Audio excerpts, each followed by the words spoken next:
Si General Motors avait eu la même progression technologique que l'industrie informatique, nous conduirions aujourd'hui des voitures coûtant 25 dollars et qui parcourraient 1500 km avec 3 litres d'essence. Ça aurait pu, mais cela ne vient pas de moi. C'est en 1999 que Bill Gates prononça cette phrase. La réponse de General Motors, très drôle, soulignait les bugs à répétition de Windows que l'industrie automobile avait fort heureusement su éviter. Mais les progrès de l'automobile se sont rapidement tournés vers l'informatique. Il y a 10 ans, la voiture autonome était annoncée comme imminente. On commençait déjà à réfléchir aux problèmes éthiques et moraux, au sujet d'assurance et de responsabilité.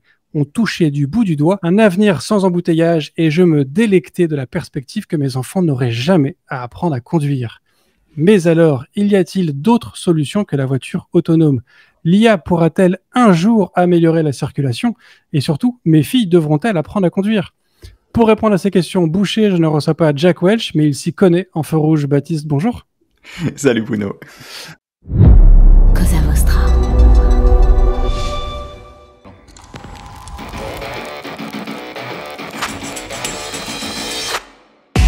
Bonjour, je suis Bruno Soulès, je suis un dev, D-E-V, pour différents, extraordinaires et visionnaires. Bienvenue dans If This Then Dev, le podcast qui veut résoudre le problème avant de passer au dev. Chaque semaine, je recevrai un expert pour décoder un sujet ou une tendance de notre formidable métier d'artisan du numérique. Sans en faire un tuto, nous parlerons d'une techno ou de notre quotidien de dev. Une discussion sans boucle, sans condition, mais compilée, afin d'en comprendre tous les éléments avant de passer au dev. Ce podcast est une production Cosa Vostra, où nous codons comme nous accompagnons nos clients, en étant différents, extraordinaires et visionnaires. Alors Baptiste, est-ce que tu pourrais te présenter pour les gens qui ne te connaîtraient peut-être pas ? Bien sûr, alors je m'appelle Baptiste Wright, je suis... la raison pour laquelle les gens me connaissent peut-être, c'est que je suis un membre du podcast Niptech, donc ça fait quelques années que je suis avec Benoît et Michael dans le podcast Niptech, donc c'est un podcast qui est très généraliste, on parle de l'actualité tech en général toutes les 2 semaines, avec un angle un peu, disons, nerd, tu vois, on assume qu'on parle pas de tout, et qu'on parle pas de tout, genre ce qui est important, mais on parle de ce qui nous intéresse dans les tech news, et ça nous va bien. Le podcast existe depuis vachement longtemps, je suis venu après les aider, et ça me plaît bien, tu vois, ça fait un petit truc à côté de mon activité principale qui est pour l'instant d'être étudiant. Je fais mes études normalement, enfin en temps normal en Suisse.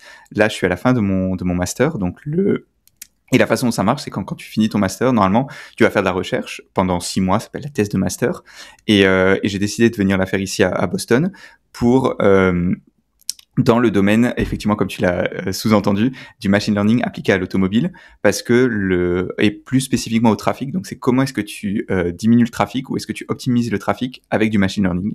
Sachant que, et c'est peut-être ça le truc que je dois dire, c'est que moi j'ai vraiment un passé de computer scientist, donc d'informaticien, de machine learning engineer, et pas du tout de trafic. Et donc c'est intéressant de voir que c'est déjà, tu vois, c'est un domaine qui est un peu entre les deux. Et donc t'as un peu des gens qui viennent d'un côté, des gens qui viennent de l'autre. Et moi je viens du côté de l'informatique, et donc tu vois tout comme un problème d'optimisation, tu vois. Tu dois faire un algorithme qui optimise le trafic. Et c'est vachement intéressant parce qu'après, quand tu essaies de l'appliquer, tu vois, de te dire, OK, comment est-ce que j'installe les trucs? Là, après, t'es plus un computer scientist et c'est moins facile. Ouais. Alors, avant d'embrayer sur la partie du sujet principal, je confirme qu'effectivement, Niptech est un excellent podcast que moi j'ai un plaisir à écouter. C'est toutes les 2 semaines. C'est toujours un plaisir de voir un épisode apparaître. Je pense que ça fait bien 2 ans et que je vous écoute régulièrement, et quand je le vois popper en général, je me jette dessus pour l'écouter. Donc, je vous invite vraiment tous à l'écouter Niptech, et je vous mettrai bien évidemment le lien en description de cet épisode pour que vous puissiez le retrouver facilement si d'aventure vous n'étiez pas déjà abonné à Niptech. Du coup, de ce dont tu parlais sur cette dans ton labo aujourd'hui, qu'on peut dire, je sais pas si on appelle ça forcément un labo. C'est ça, ouais. Donc il y a des gens qui sont alors je vais pas dire industriels, mais qui viennent en tout cas du monde brick and mortar, et qui eux du coup ont une vision très architecturale, on va dire, du trafic. Ben, si tu veux, en fait, la professeure à laquelle je dépends, parce qu'en gros, c'est comme ça que ça marche, tu vois, l'organisation, c'est, tu es rattaché à un professeur, et le professeur, c'est lui qui, c'est elle, dans ce cas-là, qui gère, tu vois, qui donne l'orientation, tu vois. Et donc, elle est à la fois prof dans le département d'informatique, et dans le département de civil engineering, génie civil, tu vois. Donc elle est dans les deux. Et donc c'est vraiment ça. Tu vois, t'as des gens qui sont vraiment focus, tu vois, qui sont pas spécialement bons en machine learning, enfin qui ont pas étudié ça, mais qui s'occupent qui viennent du monde du trafic, tu vois. Genre qu'est-ce qui est important de mesurer, quelles sont les techniques classiques pour optimiser le trafic, etc., etc. Et ouais, t'as d'autres gens qui sont vraiment du monde du machine learning, de l'informatique, de l'optimisation aussi, tu vois. Genre juste, tu utilises des maths et t'optimises un problème que t'as délimité. Et ouais, t'as un peu les deux mondes qui se parlent. Et la question, c'est comment tu les fais communiquer et surtout à quel stade tu es, tu vois. Parce qu'au début, quand tu fais vraiment juste de l'optimisation, c'est plus l'informatique, tu vois, qui joue, tu vois. Nous, on a un simulateur, on s'en fout de ce qui se passe dans le simulateur et on essaie juste d'avoir un algorithme qui optimise, tu vois. T'essaies de comprendre vite fait ce que les voitures, elles font. T'as conduit une voiture dans ta vie, donc t'as l'impression que tu sais comment ça marche le trafic, tu vois. Genre, ça c'est vraiment un problème pour le coup. Et, et ensuite, quand tu essaies de l'implémenter, tu vois, quand tu te rapproches, quand commence, tu vois, par exemple, la façon dont je suis rentré dans le lab, c'est parce que il y avait un partenariat avec le département de transport de l'État de l'Utah, tu vois. Et quand tu parles avec eux, on se rend compte que il y a beaucoup de choses qu'on a oubliées, tu vois. T'as des aspects de safety par exemple qui sont très importants. Tu as le fait, c'est bête, mais comme toute innovation, tu vois, il faut un moment que ça fasse sens économiquement, tu vois, il faut que ça coûte un certain argent pour avoir un certain bénéfice. Et là, tu dis ah oui, quand même, il faut penser à ça. Dans ton simulateur, tu as accès à toutes les mesures que tu veux, toutes les variables, tous les trucs que tu veux. Tu peux optimiser, tu peux compter le nombre de véhicules à la seconde près. Dans la vraie vie, t'as pas ça. T'as pas des capteurs partout parce que ça coûte trop cher, parce que c'est compliqué. Enfin, t'as plein de problèmes comme ça qui viennent et avec lesquels tu dois interagir. Parfois, tu peux les simplifier. Tu peux juste dire, on assume ça, machin, ça marche. D'autres fois, tu peux pas. Enfin, c'est ça qui est intéressant. C'est que plus tu te rapproches d'avoir un produit, plus tu rapproches de la phase où t'es plus juste de la science, enfin disons de la recherche, mais plus de l'ingénierie, plus t'as ces problèmes qui arrivent là et plus tu te rends compte que le problème devient plus compliqué que ce que tu pensais. Ouais. C'est marrant parce que du coup ça renvoie à un enseignement que moi j'ai eu quand j'ai commencé mon premier stage en tant que dev, que je répète souvent sur ce podcast, donc ceux qui l'écoutent régulièrement savent ce que je vais raconter. Quand j'ai commencé mon premier stage, mon maître de stage m'a dit c'est bien, t'as appris un outil, maintenant il faut que tu apprennes un métier. Donc il m'a inculqué ça en fait, que l'informatique ce n'est qu'un outil et qu'il faut l'appliquer à quelque chose de concret derrière. Donc c'est au final un petit peu ce que tu vis toi aujourd'hui avec cette compétence de machine learning, d'IA que tu as, mais qu'il faut appliquer à un environnement, on peut dire presque réel, quoi. Ouais, mais c'est complètement ça, tu vois, parce que c'est trop. En fait, tu te rends compte très vite que tu peux pas juste utiliser ton simulateur, tu vois, parce qu'en fait, c'est ça, sans rentrer dans la technique tout de suite, mais globalement, on a un simulateur avec les voitures dedans, et notre programme, il optimise les voitures dans le simulateur, tu vois, pour faire très simple.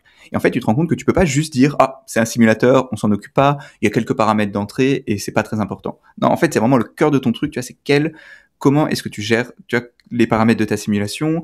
Est-ce que ta simulation elle est réaliste? Est-ce qu'elle l'est pas? Qu'est-ce que tu juges? Et donc ça c'est la première partie, tu vois. Et la deuxième chose qu'il faut vraiment pas oublier, c'est de dire ok, comment est-ce que l'optimisation elle change le caractère, tu vois, la façon dont les voitures elles bougent, et comment est-ce que qu'est-ce que tu attends que les voitures elles fassent, tu vois? Parce que si ça se trouve, l'optimum, c'est un truc qui est complètement pas réaliste, tu vois, que les voitures elles vont jamais vraiment faire dans la vraie vie. Un exemple tout bête, je sais pas si t'as déjà vu ces algorithmes, les algorithmes qu'on utilise, c'est les mêmes que ceux qui apprennent à jouer aux jeux vidéo. Et des fois, tu vois le truc, et en fait, la solution optimale, c'est quoi? C'est juste de tourner en rond. Parce qu'en fait, quand tu tournes en rond pour une raison un peu bizarre, il y a un bug dans le jeu. Et en fait, quand tu tournes en rond, c'est là que tu accumules le plus de points. Et du coup, la machine, elle apprend juste à tourner en rond comme un débile. Et c'est pas réaliste, tu vois. C'est pas ça que tu veux que ta voiture, elle fasse, tu vois. Et donc, c'est que des problèmes comme ça, tu vois, qui font que tu peux pas juste dire c'est simulateur et on s'en occupe pas, tu vois. Et c'est pour ça qu'être dans un lab où t'as à la fois des gens qui font du trafic et des gens qui font du machine learning, c'est vachement intéressant parce que t'as besoin des deux. Et que si t'as pas les deux, en fait, ton approche, elle sert à rien, tu vois. Ou alors, tu acceptes que ce que tu simules, c'est pas du tout réaliste et tout ce qui t'intéresse, c'est de créer des algorithmes de machine learning et finalement, le simulateur de voiture, c'est juste une excuse, tu vois, c'est juste une tâche un peu dummy, tu vois, genre c'est juste un mannequin pour montrer qu'on peut faire quelque chose, mais c'est pas quelque chose qui s'applique vraiment à la vraie vie. Et d'ailleurs, c'est un problème parce que des fois, tu tombes sur un papier scientifique qui optimise qui fait un truc similaire à ce qu'on fait, et tu dis trop bien, ils vont avoir des bonnes idées et tout. En fait, tu te rends compte que ce qu'ils font, c'est pas du tout du trafic, mais ils font juste de l'informatique théorique et ils montrent juste ça pour illustrer, tu vois. Et ça, c'est un vrai problème de temps en temps. C'est comme dans beaucoup. Il y a quelques blagues que j'ai pu entendre qui se moquent des physiciens qui ont tendance du coup à considérer qu'une poule, en fait, ils la schématisent comme étant une boule parfaitement répartie, Ouais. tu vois, d'une certaine taille. En fait, ta voiture, je peux pas considérer que c'est juste un bloc qui, quand il passe à 30 km/h, il passe de 0 à 30 km/h d'un coup et de manière hyper linéaire jusqu'à ce moment où il s'arrête. que tu as forcément quelque chose, tu as la vie réelle, en fait, qui fait que tu as des distinctions et des différences de comportement. Et donc, tout ça, ça rentre dans ta modélisation pour que ton modèle devienne le plus réel possible, j'imagine. Ouais, exact. Non, mais c'est vraiment ça. Après, je dis pas que ça a aucune valeur, tu vois. C'est ça aussi que parfois les gens ils se trompent, tu vois. Pareil en économie, c'est la même chose dans plein de disciplines, tu vois. C'est ok des fois de faire des simplifications. C'est ok d'avoir un modèle qui est beaucoup trop simpliste et pas applicable à la vraie vie. Mais faut juste l'assumer. Tu vois, faut dire ouais, le modèle il montre ça. Et c'est tout ce qu'il montre. Et des fois, c'est ok. Souvent, ça suffit même, tu vois, pour avoir des résultats intéressants. Le souci, c'est quand tu fais pas la distinction, en fait. Et c'est ça, parfois, le souci en machine learning, c'est que la distinction, elle est pas claire, tu vois. Et c'est ça parfois qui est compliqué. Mais oui, nous, pour rebondir sur ta question, c'est exactement ça. C'est à quel point ta simulation elle est réaliste, quels paramètres tu peux simplifier, lesquels tu peux pas simplifier, et surtout quelle simplification est vraiment problématique. Tu vois. Par exemple, tu te rends une fois, genre tu dis, oh ben par exemple, on dit que les voitures, elles se comportent comme des humains. Tu vois, tu as un modèle pour simuler la façon dont les humains se comportent. Et on se rend compte qu'en fait, ce modèle-là, il est ultra important. Tu vois, si les humains, ils accélèrent un peu plus vite ou un peu plus lentement, ça change complètement la simulation, la façon dont le système se comporte. Parce qu'il y a des effets un peu, et qui sont super durs à intuitionner. Tu vois, c'est impossible juste de dire, ah, si les humains, ils accélèrent un tout petit peu plus vite, dans ce cas-là, ça change complètement la simulation. C'est impossible à avoir une intuition pour ça. Et c'est pour ça que c'est vachement important de bien savoir comment ta simulation se comporte, tu vois, et de comprendre ça. Et ça, ben, ça te demande de comprendre comment le trafic marche, tu vois. Oui, parce qu'il y a une dynamique du trafic automobile qui est assez saisissante. Ouais. Il y a j'avais vu, je pense que beaucoup de gens l'ont vu, ces études sur la génération des embouteillages, juste quand quelqu'un commence légèrement à décélérer, du coup, ses phares s'allument et ça se répercute jusqu'à devenir un bouchon petit à petit. Il y a aussi la théorie comme quoi, si tu as une route qui est bouchée et que tu rajoutes une voie, en fait, ça va rester bouché avec juste plus de voitures. Il y a un ensemble de mécaniques qui sont des travers humains au final. Et comment est-ce que tu peux réussir à modéliser tout ça? En fait, tu es obligé d'avoir, tu vois, si je prends le cas de ces embouteillages qui sont générés par les phares de frein qui s'allument, est-ce que c'est quelque chose que tu es obligé de connaître pour pouvoir le modéliser? Ou est-ce que tu arrives à modéliser une espèce de comportement humain plus ou moins abstrait qui va avoir des conséquences naturelles qu'on constate au quotidien sans forcément avoir besoin d'aller le hard-coder derrière? Alors, ça dépend vraiment, il y a beaucoup de ce que tu as dit, tu as beaucoup de choses différentes qui sont dans différents domaines. Tu vois, par exemple, l'histoire des lanes, juste pour revenir à ça, tu vois, que si tu as différentes lanes avec des... et que si tu en ouvres une autre, ben, tu vas avoir juste plus de voitures. Ça, c'est beaucoup plus un problème d'économie, en fait. C'est de dire, ben, si tu as moins d'embouteillages, tu vas avoir plus de gens qui vont prendre la voiture, et dans ce cas-là, ça va recréer les embouteillages, tu vois. Et donc ça, c'est le genre de choses dont on pense pas, parce que c'est juste trop loin de ce qu'on fait.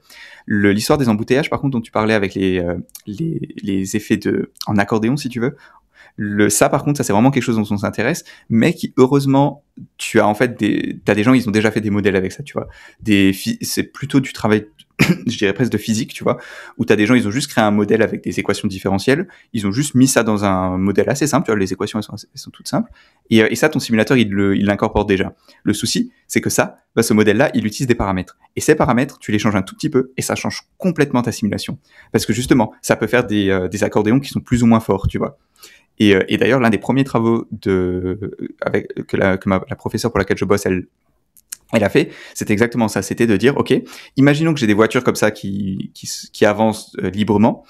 Et ben, en ajoutant quelques voitures autonomes que tu contrôles, et ben, tu peux diminuer ces effets d'accordéon de manière hyper importante. Tu vois, tu peux quasiment les annuler avec juste, je sais pas, genre peut-être 5% du trafic, si je me trompe pas. Genre quelque chose comme 5% du trafic qui est contrôlé, tu vois, avec lequel tu diminues qui empêche ce genre de mouvement d'accordéon, et ben tu peux les empêcher, et c'est vachement intéressant, tu vois. Et du coup, ces paramètres que tu changes, c'est quoi? C'est dû à les capacités des voitures? Parce que tu avais l'air de dire qu'en fait, c'est hyper fragile. C'est-à-dire qu'en fait, au final, même nous, en tant qu'être humain, ça veut dire que si on se corrigeait un tout petit peu, on pourrait réussir à faire disparaître ces constructions-là? Ouais, alors... Oui et non, c'est fragile parce que c'est la façon dont la simulation marche en partie, tu vois. C'est juste le fait que certains modèles, ça dépend. Certains modèles ont des paramètres qui sont juste incompréhensibles et c'est dur de les corriger. T'en as d'autres par contre qui sont beaucoup plus intuitifs, tu vois. Par exemple, le modèle qu'on utilise, ben, tu donnes la distance que les voitures elles gardent entre elles, tu vois. Tu vois, tu peux dire on garde une distance d'1 seconde, de 2 secondes. Tu peux parler de l'accélération maximum, minimale, ce genre de truc. Et ça a l'air intuitif, tu vois. Ça a l'air d'être de te dire, ah bah si je diminue un tout petit peu l'accélération, bah ça va avoir aucun effet.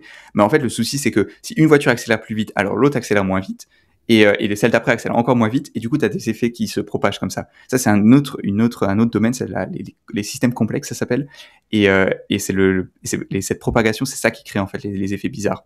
Maintenant, est-ce que les humains pourraient le corriger? Je pense que non, parce qu'en fait, en tout cas, pas corriger directement ces paramètres-là. Est-ce que tu peux changer ton comportement? Oui, mais en fait, changer ton comportement, c'est quoi? C'est suivre les limitations de vitesse, par exemple, tu vois. Le fait que tu respectes la limitation de vitesse, ça va avoir un effet clair. Tu vois. Okay. Maintenant, le truc, c'est que quand tu es un humain, tu changes qu'une personne. Tu vois, il faudrait que tout le monde change de manière homogène, et ça aurait peut-être un effet, mais encore une fois, c'est genre, tu vois, c'est très abstrait. Oui, ce qui me permet du coup de rebondir sur le travail que vous menez au quotidien dans ton labo. Est-ce qu'au final, vous passez plus de temps à essayer de...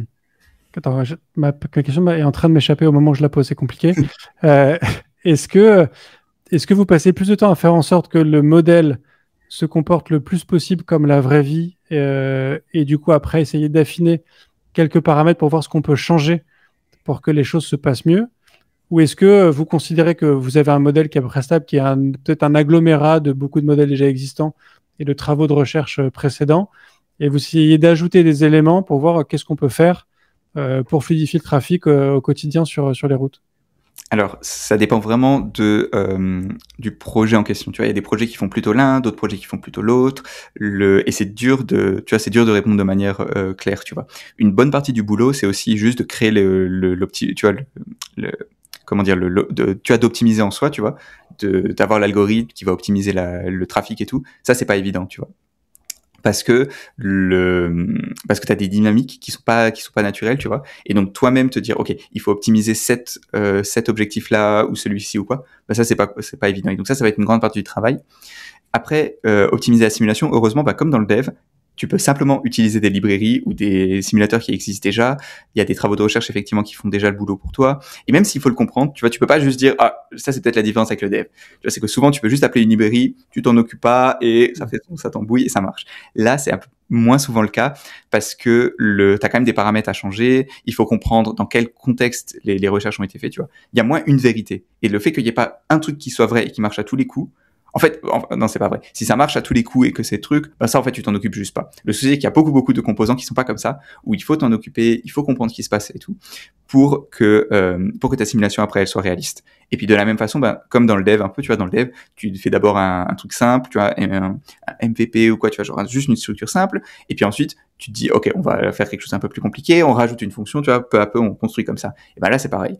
D'abord, tu vas avoir une situation simple où tes voitures, elles arrivent une après l'autre, dans le même ordre, avec à une fréquence précise. Ensuite, tu vas dire, elles vont arriver de manière aléatoire. Et ensuite, tu te dis, elles vont pas arriver de manière aléatoire, mais elles vont arriver en groupe. Parce qu'en fait, même si t'as un feu qui passe du vert au rouge, du rouge au vert, tout d'un coup, tu vas avoir beaucoup de voitures qui vont arriver. Et peu à peu, comme ça, tu rends ton modèle plus compliqué et tu regardes si ton contrôleur, il marche toujours, tu vois.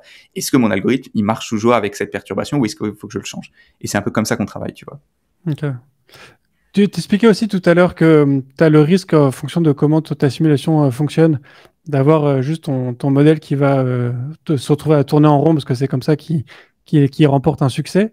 De la manière, comment est-ce que tu fais pour aiguiller le modèle vers des solutions qui ont un impact réel dans la vraie vie et qui ne sont pas juste des idées théoriques comme le fait de mettre, je sais pas, je prends un exemple con, mais s'il te dit si on mettait de l'eau partout, du coup les voitures elles glisseraient mieux et ça passerait bien.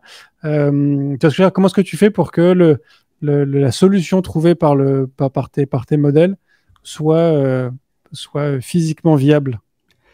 Alors, il y a plein de... En fait, c'est tellement le problème général que c'est dur de donner une réponse claire, tu vois. Il y a une partie du truc, c'est juste que tu vérifies, tu ouvres le simulateur et tu regardes ce que les voitures font et tu te rends compte, ok, est-ce que c'est viable ou pas, tu vois. Ça c'est le premier truc de base, tu vois, parce que des fois tu te vois, ma consommation d'essence elle est de la simulation elle est super faible, comment ça se fait, et tu ouvres la simulation et tu te rends compte qu'en fait les voitures elles sont juste bloquées à un endroit et comme elles sont bloquées elles consomment pas, tu vois, ce genre de truc, tu vois. Ok. La deuxième étape je dirais c'est de te rendre compte, et c'est vraiment pas évident, c'est pourquoi est-ce que parce que tu vois ce qu'on fait, peut-être pour donner du contexte aux gens, j'essaie de faire en sorte que les voitures elles consomment moins d'essence quand elles traversent une intersection avec un feu rouge. Tu vois, ça c'est ce que je fais. Et le truc, c'est que ça c'est vraiment pas évident parce que en fait t'essayes de comprendre comment est-ce que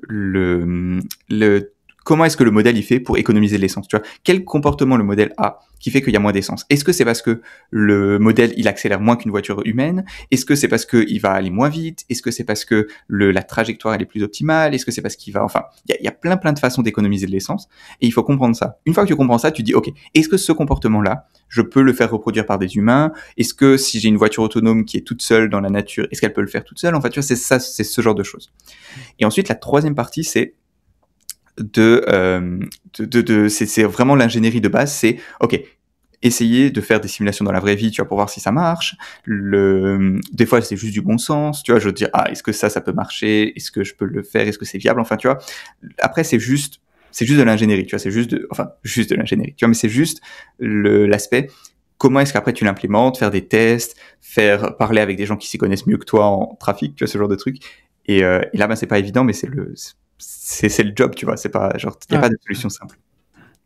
Ce qui est particulier dans ce travail de recherche que vous menez, c'est que vous cherchez à optimiser le trafic c'est-à-dire qu'il ne s'agit pas d'améliorer les algorithmes ou les modèles des voitures autonomes pour qu'elles se comportent mieux sur la route. C'est vraiment qu'est-ce qu'on peut faire pour qu'il y ait moins d'embouteillages, que le trafic soit plus fluide. Donc toi, tu travailles sur la partie consommation d'essence. Mais du coup, comment est-ce que tu peux faire pour influer sur ce que font au final des êtres humains qui, on le sait, n'ont pas tendance à écouter beaucoup les consignes? Parce que du coup, en fait, ma question, c'est est-ce que vous regardez, je sais pas, des changements d'infrastructure que tu peux faire qui vont permettre une meilleure circulation? Est-ce que c'est comment est-ce qu'on peut signaler des gens? Tu vois, comment est-ce qu'on peut agir sur les individus? Comment est-ce qu'on peut agir sur les voitures? C'est quoi le scope de vos travaux de recherche? Alors, déjà, ce qu'il faut dire, tu vois, c'est qu'on fait de la recherche. Et déjà, dans la recherche, ben, c'est le genre de choses que, en fait, on s'en occupe soit pas, tu vois, soit on se dit, ok, tu vois, on a un schéma simplifié dans lequel on dit, on a des voitures qu'on contrôle et des voitures qu'on contrôle pas. Et le but, c'est qu'en contrôlant les voitures, en ayant certaines parties des voitures qu'on contrôle, on les contrôle de manière à optimiser l'essence de toutes les voitures qui sont dans la simulation, tu vois, donc les voitures qu'on contrôle et celles qu'on contrôle pas. Et à partir de là, ben, tu regardes quel est les résultats qu'on peut avoir. Et on ignore le fait que, est-ce que les voitures qu'on contrôle, est-ce que c'est des voitures autonomes qu'on contrôle parfaitement? Est-ce que c'est des humains qui nous écoutent particulièrement bien? Est-ce que c'est, j'en sais rien, est-ce que c'est des voitures, tu vois, genre des Tesla qui sont semi-autonomes donc c'est pas vraiment des humains, mais c'est pas non plus des voitures complètement autonomes, tu vois, genre. Ça, on ignore un peu, si tu veux. Ça, c'est une façon de le faire. L'autre façon, ça va être de dire, ok, une fois qu'on a on a le modèle, on se dit, ok, est-ce qu'il est transférable aux humains, tu vois? Est-ce qu'on peut donner des instructions à des humains et les humains vont suivre les instructions, tu vois? Et donc, donc ça, c'est une autre façon. On va aussi se demander, ok, est-ce qu'on pourrait imaginer, tu vois, et donc ça, c'est plus de l'économie, tu vois, c'est plus trop ce que nous on fait, mais est-ce que tu peux peut-être donner, par exemple, tu vois, tu donnes, genre, imagine t'es la municipalité, tu vois, tu veux qu'il y ait moins de pollution, donc tu te dis, les gens qui téléchargent l'app, ils reçoivent un peu d'argent et on poursuit nos instructions, tu vois. Est-ce que ça, c'est une solution viable, tu vois? Enfin, il y a plein de façons d'avoir la chose implémentée. Et nous, on est suffisamment en amont, si tu veux, de la chaîne pour ne pas trop s'en occuper, tu vois. Ou alors, si on s'en occupe, c'est vraiment par des partenariats, en discutant avec d'autres gens, tu vois, mais c'est pas directement nous qui allons faire les études utilisateurs de voir est-ce que ça marche, parce que juste, en fait, c'est pas notre spécialité, tu vois. Genre, nous, on est plutôt des informaticiens dans notre bureau, on parle pas trop aux gens, enfin, voilà, quoi. Oui, mais du coup, les paramètres que vous bougez dans vos simulations et dans vos modèles, c'est plutôt du coup sur le comportement des voitures ou c'est sur l'environnement dans lequel les voitures évoluent? Les deux. Alors, il y a à la fois l'environnement dans lequel elle évolue, c'est-à-dire, est-ce que tu vois, parce que nous, on s'occupe des intersections, donc, est-ce que c'est une grande intersection? Est-ce que c'est une petite intersection? Est-ce que les feux rouges, ils ont une phase qui est très longue, très courte, etc., etc. On s'occupe aussi de voir, est-ce que les humains, ils ont une conduite agressive, pas agressive? Est-ce qu'ils roulent vite, pas vite? Enfin, tu vois, on peut tout changer et on a besoin de tout changer parce que tu veux être réaliste, tu vois. Après, toujours pareil, il y a toujours c'est comme tout, tu vois, il y a certains cadres qu'on assume, tu vois. Et par exemple, ce cadre qu'on assume, c'est on dit, OK, on contrôle des voitures, on contrôle une certaine set de voitures. Les voitures qu'on contrôle, elles font absolument ce qu'on veut, elles répondent de manière très précise, et elles ont des limitations qui sont claires, tu vois. Par exemple, elles peuvent pas être trop, avoir des comportements trop agressifs parce que, c'est dangereux. Elles peuvent pas aller au-dessus de la limitation de vitesse parce que c'est interdit, etc., etc., tu vois. Mais on a un cadre assez clair et on reste dans ce cadre, tu vois. Après, est-ce que ce cadre, il est réaliste? On peut en débattre, mais toujours pareil. Toi, ce que tu fais en tant que recherche, tu vois, t'essayes d'avoir des résultats dans un certain domaine et tu peux pas faire tout d'un coup, tu vois. Tu peux pas avoir une recherche qui englobe tout d'un coup parce que c'est juste trop compliqué, tu vois. Donc, il faut aussi se limiter à un certain domaine. Petite question, alors peut-être anecdotique, mais est-ce que dans vos simulations, vous avez testé et si tous les conducteurs respectaient le code de la route à la lettre, et si oui, est-ce que ça a tendance du coup à vraiment fluidifier le trafic ou est-ce que ça reste, quoi qu'il arrive, un problème? Parce que c'est aussi un sujet, tu vois, il y a beaucoup d'êtres humains en fait qui vont tourner quand ils doivent pas tourner, qui vont pas forcément respecter les feux. Enfin, tu vois, on le sait sur la route, on les voit. Hein, tu vois. Est-ce que si tout le monde respecte les codes de la route, est-ce que la route est vraiment plus fluide? Alors, pareil, c'est pas trop ce qu'on fait parce que, en gros, pour faire ça, tu vois, t'as besoin de faire des simulations à très grande échelle, tu vois. T'as besoin de tester, tu vois, tu peux pas juste faire, nous, ce qu'on fait, c'est juste une intersection, tu vois. Donc, c'est vachement petit. Et dans la simulation, le simulateur, il respecte relativement bien les conditions tu vois, les règles. De la même façon, il faudrait des données, tu vois. Comment est-ce que les gens violent les règles? Est-ce que ça arrive dans 1% des cas, 5% des cas, tu vois? Donc, c'est pas vraiment le genre de choses qu'on étudie. Maintenant, anecdotiquement, encore une fois, forcément, si tous les gens respectent la limitation de vitesse et conduisent à la limitation de vitesse, forcément, ça va aider. Plus les voitures que tu simules se comportent de manière homogène, plus le trafic en général est homogène. Ouais. Oui, mais tu vois, en même temps, on pourrait. Ah, d'accord, toi, tu parles d'homogénéité du trafic. C'est-à-dire que, au final, si tout le monde transgressait les mêmes règles au même niveau, ça resterait un comportement homogène et du coup, ça se passerait mieux. C'est ça que tu veux dire? C'est ça aussi? Probablement oui, parce que oui, probablement parce que tu vois, imagine maintenant en gros, globalement tu vois, pour l'instant, plus les voitures vont vite, plus nous on est content, parce que si elles vont vite, elles restent pas longtemps à la simulation et donc normalement elles consomment moins de fuel. C'est assez contre-intuitif, mais en fait, quand tu es à des basses vitesses, aller vite, plutôt bien. Et du coup, si toutes les voitures elles violent la limitation de vitesse, mais au-dessus, globalement, c'est pas forcément un souci. Alors on le fait pas parce que c'est pas, tu vois, tu veux pas faire ça, mais théoriquement c'est le cas. Par contre, imagine t'as une voiture maintenant, elle va un peu moins vite que la limitation de vitesse. Elle va bloquer tout le monde et donc tout le monde va aller moins vite à cause d'elle. Et donc dans ce cas-là, les résultats ils vont être moins bons, tu vois. Okay.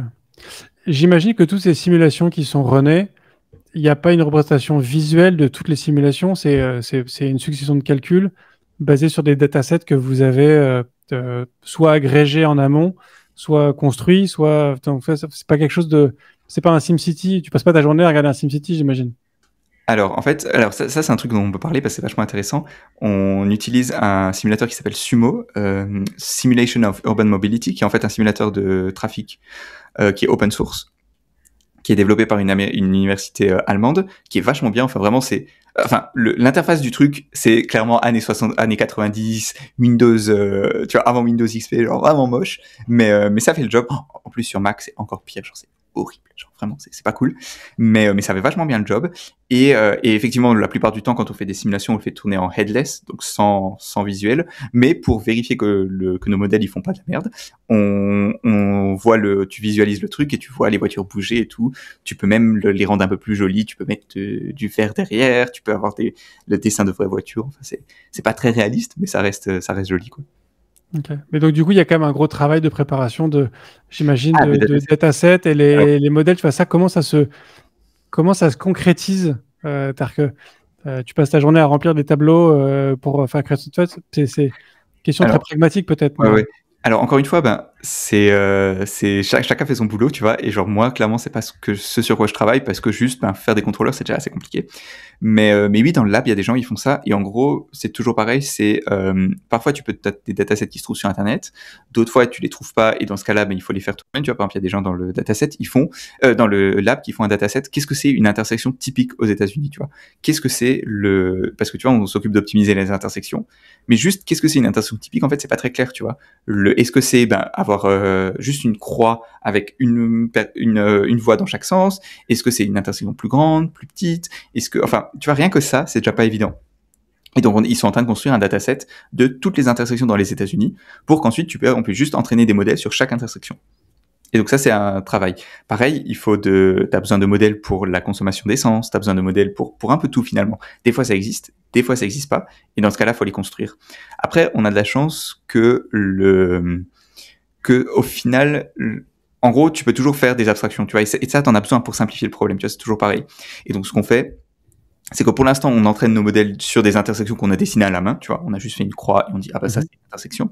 Et en fait, ça marche relativement bien parce qu'en fait, la géométrie réelle de l'intersection, tu vois, est-ce que les voies, elles se croisent à 90 degrés, à 75 degrés, tu vois. Ça, globalement, ça change à peu près pas du tout la consommation d'essence, ça change pas du tout qu'est-ce que c'est comment dire, la trajectoire optimale. Donc, on dit juste, ah bah ça, on s'en fout, on assume que c'est toujours la même chose. Et à la fin, tu vois, quand on fera l'évaluation finale, on le fera sur les vraies intersections, mais normalement, on s'attend à ce que ça change pas. Ok. Donc c'est toujours le jeu, tu vois, d'avoir le bon niveau d'abstraction, tu vois. Qu'est-ce que tu dis, on ignore, et qu'est-ce qu'on n'ignore pas? Parce que si tu ignores rien, c'est impossible. C'est vraiment, enfin, tu peux rien faire. Par contre, si tu ignores tout, tes résultats sont pas réalistes, tu vois. Et c'est vraiment un gros travail du boulot de recherche. Et donc, toi qui es spécifiquement sur la partie consommation d'essence, ton travail en majorité, ça consiste en quoi? À développer des algorithmes, à entraîner les modèles, à créer les datasets, à analyser les résultats. C'est quoi le gros de ton travail là-dessus? Alors là, peut-être je peux être un peu plus spécifique. Donc, qu'est-ce qu'on utilise comme techno? Parce que tu parles de dataset et en fait, c'est pas vraiment important dans la mesure où en fait, ce qu'on fait, c'est de l'apprentissage par renforcement. Okay. Et l'apprentissage par renforcement, en fait, c'est vraiment basé sur le simulateur. C'est-à-dire que tu as un simulateur, l'algorithme, il interagit avec le simulateur et il apprend à conduire les voitures de manière à ce que ça optimise une fonction, une récompense que je décide, tu vois. Et donc, je leur dis, vous optimisez la consommation d'essence ou vous optimisez la vitesse moins la consommation d'essence fois 3, tu vois, ce genre de truc.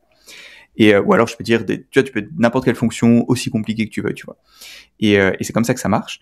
Et ça a l'avantage en fait où t'as pas besoin de beaucoup de données parce qu'en fait, en interagissant avec le simulateur, l'algorithme il crée ses propres données et c'est comme ça que tu vas entraîner les modèles. L'inconvénient de l'apprentissage par renforcement, c'est que c'est une technologie qui est genre à la fois développée parce que t'as plein d'algorithmes, t'as beaucoup de chercheurs qui travaillent sur ça, mais ça reste quelque chose qui est très dur à généraliser. Tu vois, c'est encore quelques années en arrière en retard par rapport au machine learning classique, tu vois, genre dont tu as parlé dans pas mal d'épisodes, tu sais, où tu as un set de données, tu as des images, tu as des labels, où par exemple tu dis, cette image il y a un hot dog, cette image il n'y a pas de hot dog, tu vois, genre très simple. Et ça, tu peux apprendre et ça généralise relativement bien dans le vrai monde parce qu'on a des outils, tu vois, on a des outils classiques comme, j'ai peut-être pas besoin de lister parce que ça devient spécifique, tu vois, mais on a des façons assez simples de vérifier qu'un algorithme généralise ou pas. Le souci dans le reinforcement learning, c'est qu'on n'a pas vraiment ça. On n'a pas vraiment de façon de généraliser l'algorithme du simulateur à la vraie vie. Et ça, c'est un peu peut-être la limite. C'est que d'un côté, ça marche bien. Tu vois, dans le simulateur, tu peux avoir des résultats qui marchent bien. Mais pour le généraliser, ça devient très compliqué parce qu'en fait, c'est dur d'apprendre à l'algorithme. En gros, qu'est-ce qui n'est pas spécifique au simulateur, tu vois. C'est dur d'avoir un algorithme qui va pas surinterpréter la partie qui est dans le simulateur, tu vois. Ok. Et donc moi, j'ai pas répondu à ta question du coup parce que tu me demandais ce que je faisais tous les jours. Et donc moi, ce que je fais effectivement, c'est que j'entraîne les modèles dans le simulateur pour qu'ils aient les meilleures consommations de fuel possibles. Parce que le souci, c'est qu'en fait, c'est relativement dur pour l'algorithme d'optimiser directement un truc comme le fuel, par exemple, tu vois, comme la consommation d'essence.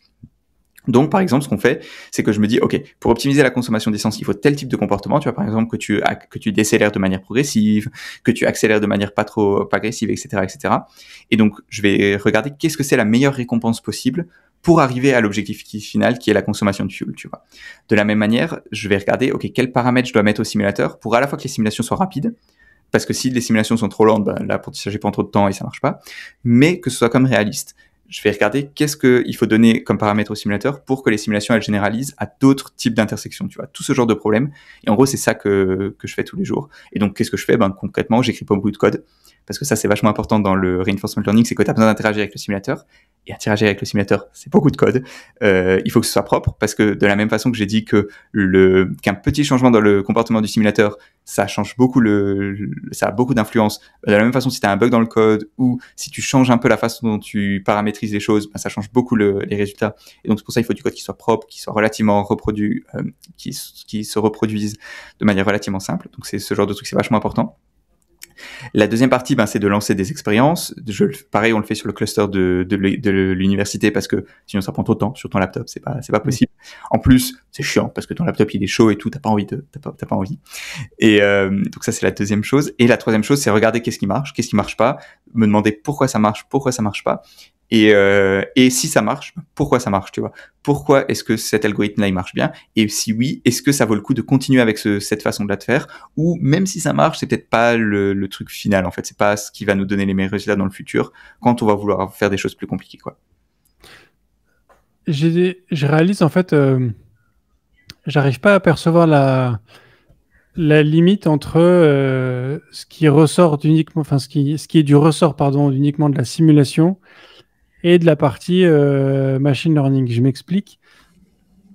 De ce que je comprends, en fait, tu vois, si je run 20 000 simulations avec des paramètres plus ou moins différents, du coup, j'ai des comportements différents sur mon intersection qui vont du coup chacune donner des résultats. Du coup, le machine learning, il est dans la simulation, il est dans l'analyse des résultats de la simulation, ou il est dans comment dire, avoir une incidence pendant la simulation sur le comportement de certains éléments. Ouais. D'accord, ok. Je vois ce que tu veux dire. Alors en fait, peut-être il faut encore expliquer ce que c'est l'apprentissage par renforcement peut-être. En gros, la façon dont ça marche, c'est que tu as un simulateur avec des voitures. Et à chaque... donc le simulateur, il marche par incrément de temps. Chaque seconde, il va faire les calculs et il va avancer les voitures. Tu vois, il va dire à la vitesse c'est 10, donc l'incrément de temps c'est 1 seconde, donc la voiture elle va avancer de 10, tu vois. Enfin si c'est 10 mètres par seconde, tu vois, genre. Et donc la simulation c'est ça, ça marche par incrément de temps.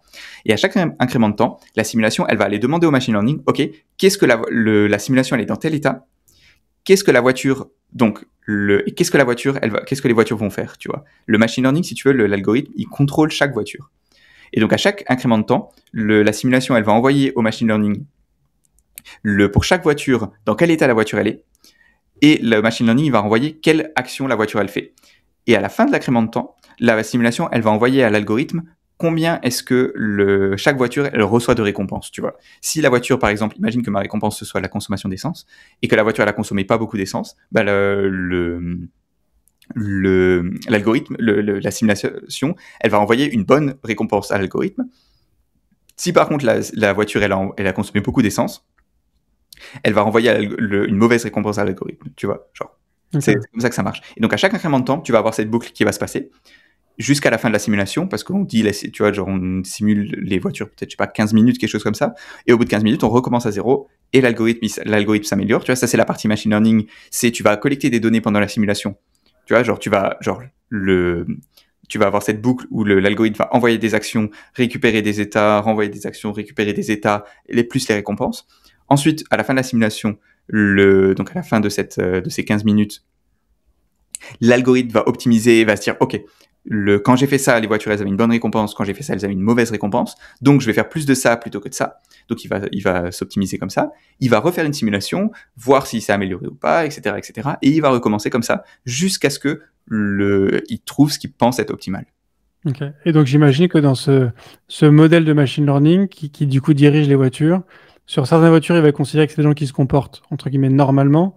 Et de l'autre côté, il y a la catégorie des véhicules que vous contrôlez. Alors, tu nous l'as dit tout à l'heure, il y a des véhicules que tu contrôles plus ou moins, mais tu pars du principe que tu les contrôles. Et du coup, il y en a qui vont agir selon les customisations du modèle que tu as prévu et d'autres qui se comportent de manière par défaut. C'est ça. Et donc, c'est de voir un peu en fonction de la proportion. Exact. Donc, le simulateur, si tu veux, il va demander au modèle les actions que pour les voitures qu'on dit qu'on contrôle, tu vois. Ok. Que le modèle. D'accord, okay. Et les autres, parce que le simulateur, il connaît déjà, tu vois, il a des modèles pour les humains. Et donc, en fait, pour les humains, il va juste faire le modèle qu'il connaît déjà. Et du coup, après, comment traduire ce contrôle que tu peux avoir sur les voitures sur un aspect pratique, ça, de ce que tu disais, c'est pas votre sujet. C'est-à-dire que c'est du coup d'autres ingénieurs qui s'occuperont de se dire, OK, le but, c'est de les amener à telle situation. qu'est-ce qu'on peut faire pour y arriver, c'est ça? C'est ça, parce que tu vois, imaginons maintenant que ce qu'on fait, ça marche. Parce que pareil, c'est de la recherche. Ça se trouve, à la fin, quand je vais finir mon projet, tu vois, on se dirait finalement, le bénéfice qu'on a en termes d'essence, tu vois, imaginons que ce soit 10%, tu vois, genre, voilà.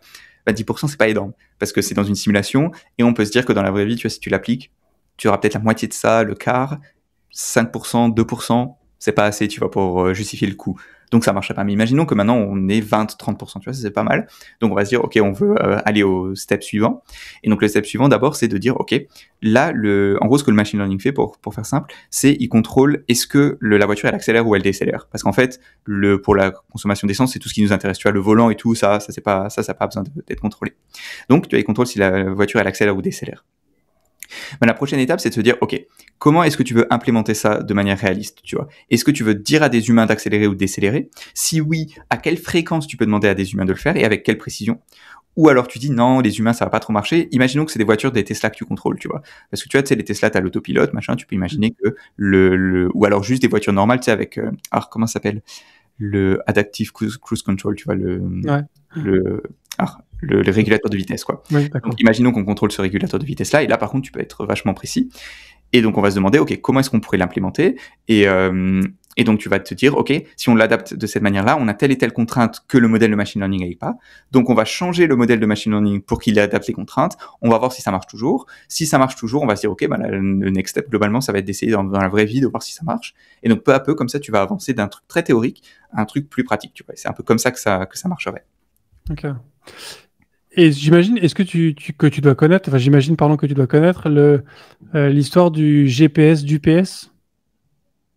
T'en as déjà entendu parler ou pas? Non. UPS a fait des études il y a... Pas qu'il tourne à gauche. Ouais, voilà, que les camions tournent tout le temps à droite. Ça, c'est un problème d'optimisation assez connu. Parce que, en fait, le souci, c'est que les tours, surtout, alors, aux États-Unis, en fait, il n'y a pas de rond-point. Et du coup, genre, aux intersections, bah, souvent, tu dois tourner à gauche. Et tourner à gauche, en fait, c'est très risqué parce que ça coûte, ça prend beaucoup de temps. Il faut attendre que les voitures passent dans l'autre sens. Il y a plus de risques d'accident, etc., etc. Et donc, UPS, ils se sont dit, OK, la façon la plus simple de résoudre ce problème-là, c'est en fait d'éviter de tourner à gauche. Parce qu'en fait, en plus, les camions d'UPS, bah, ils font des tours, enfin bref, et donc tu peux t'arranger. Et donc, ils ont fait un problème d'optimisation, le même type que alors, probablement pas un truc de reinforcement learning, mais le même type d'algorithme que des gens utilisent dans mon laboratoire. Et ils ont dit, OK, vous optimisez le trajet en minimisant le nombre de tournants à gauche. Virage à gauche. Ouais. Virage à gauche, ouais. Et c'est comme ça qu'ils ont fait ce GPS-là, effectivement. Oui, parce qu'il semblerait qu'en fait, ils économisent aussi beaucoup d'essence, parce que du coup, les voitures passent moins de temps à l'arrêt. Ouais, exact. Et ça consomme. Et du coup, ils ont une consommation d'essence qui est beaucoup plus faible. Alors, c'est dû aussi, comme tu l'as dit, au fait qu'ils ont des tournées. Ouais. Donc, ils ont l'air de dire que c'est pas forcément réplicable à l'ensemble des particuliers, parce qu'on n'a pas la même mécanique de déplacement. Mais est-ce que ça, c'est le genre de choses qui peuvent émerger à un moment du coup de votre modèle, ce genre de solution, en fait, que demain, peut-être que toutes les voitures devront arrêter de tourner à gauche? Ouais, complètement. C'est le genre de choses qu'on peut imaginer. Après, le truc, c'est que nous, ce qu'on optimise pour l'instant, c'est vraiment c'est plus la trajectoire, tu vois. C'est plus quand est-ce que, tu vois, si tu arrives à un feu rouge, est-ce que tu décélères de manière progressive, de manière brutale, etc., etc. Tu vois, c'est plus ça qu'on fait. Donc pour ça, c'est un peu différent. Mais oui, c'est vraiment le genre de choses que si maintenant on s'attaquait à une optimisation différente, tu vois, plus au niveau de l'itinéraire, dans ce cas-là, ouais, c'est clairement le genre de truc qu'on pourrait voir émerger. Tu as évoqué aussi, du coup, plusieurs fois le côté les carrefours américains qui sont effectivement très, très, très perpendiculaires. Donc, même si je comprends bien, comme tu l'as dit, que selon l'inclinaison, ça ne change pas la consommation. Qu'effectivement, je crois qu'aux US, je crois qu'il y a genre 3 ronds-points en tout sur tout le territoire des États-Unis. Je crois que c'est assez prouvé que les ronds-points, ça fluidifie le trafic énormément. Il y a une ville où ils ont décidé de mettre des ronds-points partout. Mais sinon, non, il n'y a pas beaucoup de ronds-points. Ouais, c'est ça. Du coup, ces travaux de recherche, ils sont du coup très centrés Amérique du Nord de manière globale, ou est-ce qu'il y a quand même des enseignements qui peuvent se globaliser, ou du coup c'est vraiment aussi comme lié à une géographie, un climat, un pays ou... C'est toujours pareil dans la recherche, c'est qu'est-ce qui est généralisé. Enfin, oui, il y a des choses qui sont généralisables. D'une part, la méthode, je dirais, tu vois, le fait qu'on utilise un simulateur, c'est des choses qui sont très flexibles. Demain, tu vois, genre, si on voulait reproduire ce qu'on fait ici, sur quelque chose de plus, pas sur des ronds-points parce que je suis pas sûr qu'il y aurait beaucoup d'optimisation à faire, mais sur d'autres types d'intersections, clairement, qui soient peut-être plus européennes, clairement on pourrait le faire, tu vois. Parce que ça reste très, ce qu'on fait c'est très en amont, tu vois. Et donc comme la technique est assez, tu vois, est utilisable dans plein de situations, clairement ce serait faisable. Est-ce que les résultats qu'on a pour les feux rouges seraient utilisables en Europe? Peut-être pas forcément. Après, ce qu'il faut voir aussi, c'est l'aspect toujours pareil, c'est pourquoi est-ce qu'on utiliserait ce qu'on fait, tu vois. Par exemple, typiquement, est-ce que, tu vois, globalement, ce qu'on fait, tu vois, c'est un truc qui serait dans l'infrastructure. C'est-à-dire que ce qu'on fait, c'est pas quelque chose qui serait quelque chose qui serait probablement intégré par les municipalités, tu vois, genre parce qu'à un moment, tu as besoin de te coordonner par exemple avec les feux rouges, et ça, ben, pour le faire, ben, il faut que tu aies accès aux feux rouges, et pour avoir accès aux feux rouges, il faut avoir accès à la municipalité, et tu vois, il faut une autorité centrale, et globalement, ça serait probablement les municipalités ou les autorités des routes et tout machin. Or ça, ben, en Europe, ça marcherait beaucoup moins bien, parce qu'en fait, les municipalités, elles veulent pas que les voitures, elles roulent avec moins d'essence, elles veulent juste qu'il n'y ait plus de voitures du tout. Avant, je bossais, et c'est pour ça que je suis venu ici aussi, parce que je bossais pour une boîte qui optimisait les feux rouges, tu vois. Et on discutait avec des Européens, et ils nous disaient qu'en fait, ben, notre solution, donc, qui cherchait vraiment à optimiser le timing des feux rouges pour optimiser le trafic, ils disaient que globalement en Europe, ça marcherait globalement pas, parce qu'en fait, ben, les municipalités, elles s'en foutent. Elles ont pas envie que les feux soient plus fluides, parce qu'en fait, le but, c'est juste qu'il y ait plus de voitures, tu vois. Et si c'est plus fluide, ben, il y aura plus de voitures, tu vois, c'est l'effet rebond dont on parlait avant. Ouais. Donc, oui, théoriquement, techniquement, il y a des choses qui seraient applicables. En pratique, économiquement, je suis pas certain, tu vois. C'est toujours pareil, et c'est le souci aussi de ces actions qui sont très proches qui sont très proches d'un truc qui soit applicable. Bah, c'est qu'à un moment, t'as l'aspect économique et réglementaire, et ça, bah, c'est des choses qui sont très dépendantes localement, et c'est pour ça qu'on le fait qu'aux États-Unis ils le font, parce qu'il y a encore des voitures et ils sont pas prêts de changer, alors qu'en Europe, bah, c'est peut-être la situation est différente. C'est justement un des points que j'évoquais en intro, c'est ce fait que bon, alors maintenant je suis passé à autre chose et j'ai compris que ce serait pas le cas, mais j'ai espéré pendant un mois que mes enfants n'auraient pas à apprendre à conduire parce qu'on serait à des voitures autonomes dans tous les sens et que ce serait plus on serait arrivé à des systèmes de loi où tu peux être dans une voiture même si tu sais pas conduire.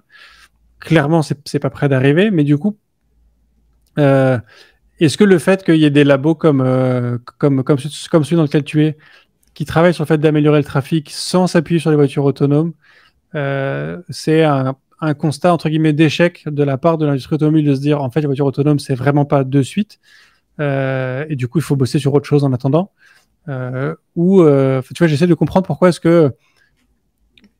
les voitures autonomes on en est sur ce flop là aujourd'hui, pourquoi ça fonctionne pas et pourquoi on se dit pas allez on se met tous dessus et on résout les problèmes qui restent. Alors il y a vraiment plein de choses à propos des voitures autonomes. La première, c'est que ce qu'on fait déjà, c'est pas forcément, ça peut s'appliquer aux voitures autonomes. Tu vois, si demain il y avait des voitures autonomes, on aurait besoin quand même de les coordonner, tu vois. Et donc ce que je fais, ce serait quand même utile, je dirais. Et donc je dirais que c'est pas, en soi, c'est pas un aveu d'échec. Ce qui est un aveu d'échec, c'est que clairement, en fait, ce qui s'est passé, c'est que on a eu l'explosion du machine learning, tu vois, genre au début des années 2010, parce qu'on a eu les réseaux neuronaux qui sont arrivés. Et en fait, à ce moment-là, on est passé de, genre, tu vois, imagine la progression de 0% de voitures autonomes à 100%, tu vois, c'est une barre de progression. Tu vois, on était à 30% avant. Et ensuite, avec le machine learning, on a vu tu vois, on a vu un progrès immense, tu vois, on est passé de 30 à 90 en peut-être 2 ans, tu vois, c'est incroyable, tu vois. Et en fait, on s'est dit, mais c'est bon, on a fait tellement, en 2 ans, 3 ans, on a fait tellement, je veux dire, c'est bon, là, dans 3 ans, il y a Google, ils ont des milliards à dépenser, c'est bon, c'est fini, les voitures autonomes vont arriver. Et moi, j'étais pareil, tu vois, genre, j'ai passé le permis à peu près, genre, quand on était encore plein dans la hype, j'étais là, et c'est bon, moi, je passe le permis, mais dans 3-4 ans, il y aura plus besoin, tu vois. Et en fait, ce qui s'est passé, c'est qu'on s'est rendu compte qu'en fait, le problème était beaucoup plus compliqué parce que les quelques derniers pourcents, bah, ils sont ultra durs. Et en fait, ils sont ultra durs parce que c'est pas qu'une question de machine learning classique, tu vois. Parce que ce que le machine learning aujourd'hui sait faire, c'est input-output, tu vois. T'as une image, tu arrives à reconnaître ce qu'il y a sur l'image. Tu as un feu rouge, tu arrives à dire, ah, bah, le feu, il est rouge, le feu, il est vert, tu vois, t'arrives à faire ce genre de truc. Mais on n'arrive toujours pas à comprendre ce qui se passe. Tu vois, on n'arrive pas à avoir des algorithmes qui disent là c'est un feu rouge, mais par contre là je vois que c'est un camion qui transporte des feux rouges. Parce que oui, c'est vraiment arrivé. Tu vois, ils montraient une Tesla qui est passée à côté d'un camion qui transportait des feux rouges. Tu vois, genre ça arrive une fois tous les 10 000 ans, mais ça arrive, tu vois. Et donc t'as besoin de ta voiture autonome, elle se crache pas. Pardon. Tu vois que la voiture elle se crache pas dans ce moment-là. Et le souci c'est que pour faire ça, le machine learning classique est probablement pas adapté parce que c'est juste trop, ça arrive trop peu souvent, c'est trop rare et c'est pas possible de tout anticiper. Et donc dans ce cas-là, tu as besoin de machines qui comprennent, tu vois, tu as besoin d'un algorithme qui va comprendre vraiment ce qui se passe. Et ça, pour l'instant, les techniques qu'on a aujourd'hui, elles le font pas en fait. Même les trucs les plus avancés, tu vois, comme DALL-E, comme tu vois les modèles, tu sais, qui complètent ce que tu dis, machin. En fait, ils comprennent pas vraiment ce qui se passe. Et oui, donc, c'est juste en fait des modèles statistiques, ces choses-là. Ouais, c'est pas de la compréhension en tant que telle, c'est juste de la probabilité avec beaucoup d'informations, quoi. C'est ça. Et en fait, c'est probablement ça marchera pas, tu vois. Probablement ce sera pas assez parce qu'on n'arrivera pas au niveau de safety, de sûreté qu'on a besoin. Et donc, et c'est pour ça en fait qu'on s'est un peu tous trompés au milieu, fin des années 2010. Et la question, après, c'est pas, et je pense que la dernière chose que je voulais dire, c'est que c'est pas forcément mort, tu vois, les voitures autonomes. C'est pas un truc qu'il faut voir comme oh, ça n'arrivera jamais, ou alors les efforts qui ont été mis par les compagnies actuelles, ils sont finis, tu vois. Genre le Google, ils ont des voitures autonomes qui marchent à Phoenix, en Arizona. Il y a plein de voitures, il y a plein de boîtes qui font ça encore, qui investissent des milliards. Le seul truc, c'est qu'en fait, le paradigme, il a changé, tu vois. Le paradigme, c'est plus la voiture que tu vas acheter, elle sera autonome et tu pourras juste ne plus conduire. Ou alors, tu auras une flotte de robotaxis Uber qui viendra te chercher et ce sera moins cher, tu vois. Le paradigme, ce sera, tu auras des boîtes, des entreprises qui auront des flottes de taxis, mais qui coûteront très cher, qui seront dans des zones géographiques très limitées parce qu'ils auront des cartes de très haute définition. Il y aura peut-être de l'infrastructure spécifique, tu vois, pour que quand tu es une zone particulièrement dangereuse, la voiture elle puisse céder de l'infrastructure.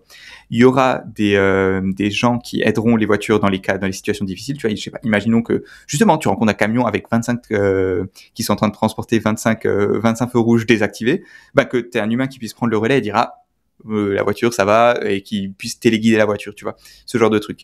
Et donc on va passer d'un truc qui soit très généralisable, où c'est juste les voitures qu'on connaît mais autonomes, à des taxis qui vont coûter peut-être un peu moins cher, mais probablement pas beaucoup moins cher parce qu'il y aura quand même beaucoup d'humains et d'ingénierie derrière, à peut-être des flottes de bus qui seront plus petits mais plus petits, un peu moins cher, ou alors dans des services qui seront un peu différents. Mais tu vois, ce sera vraiment quelque chose de différent de ce qu'on connaît aujourd'hui, parce qu'il y aura des limitations claires à ce que des voitures autonomes pourront faire.